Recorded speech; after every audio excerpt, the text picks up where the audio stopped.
Footsteps, Chapter 101.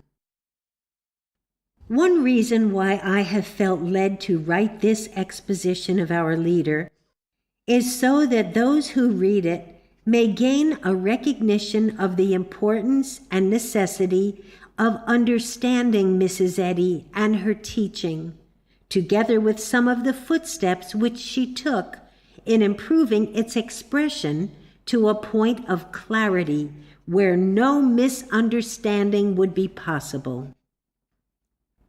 As an example, there are those who, having made a research into the earliest writings of our leader, her manuscripts, and the first edition of Science and Health, have discovered certain statements which they have taken as authority for instructing young students to say, "I am God."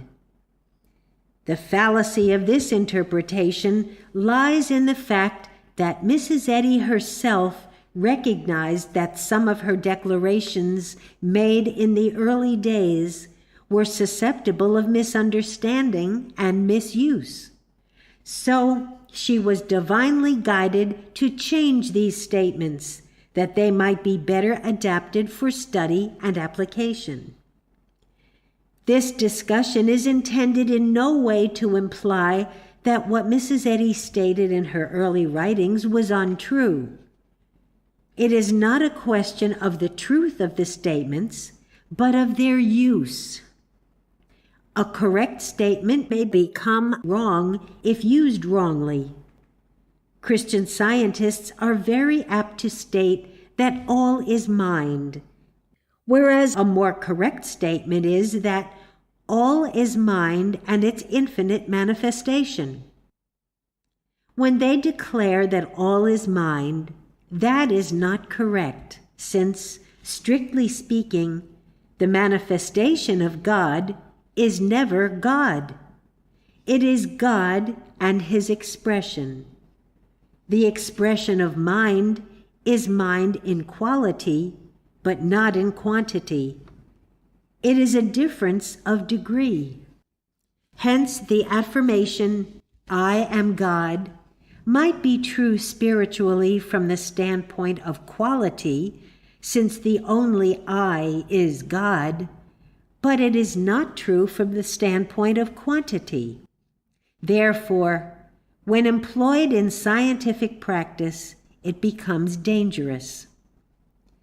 In the first edition of Science and Health, Mrs. Eddy writes on page 156, "But the shocking audacity that calls itself God and yet demonstrates only erring mortality surprises us."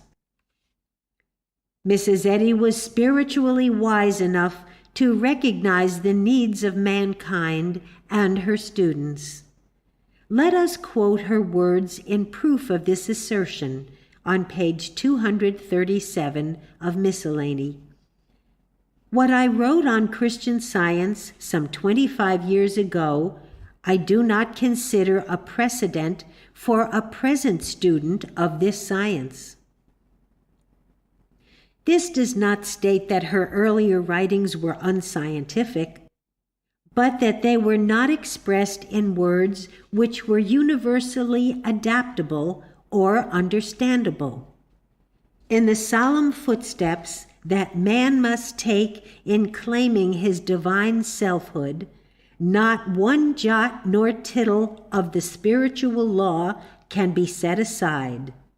What advancing revelation may unfold to the individual cannot be determined, but from the standpoint of present practice, what Mrs. Eddy set forth in the last edition of her textbook, that man is God's perfect reflection, is the correct statement for all students and will cover every need.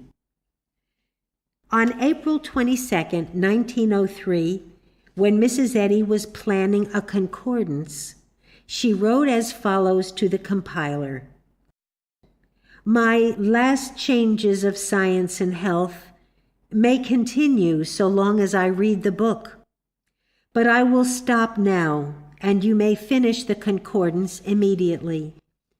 Owing to the fact that this book should unfold in proportion as my thought grasps the spiritual idea more clearly, so as to voice it more simply and thus settle many queries, I have wished I had not commenced a concordance, but had had an index attached to Science and Health.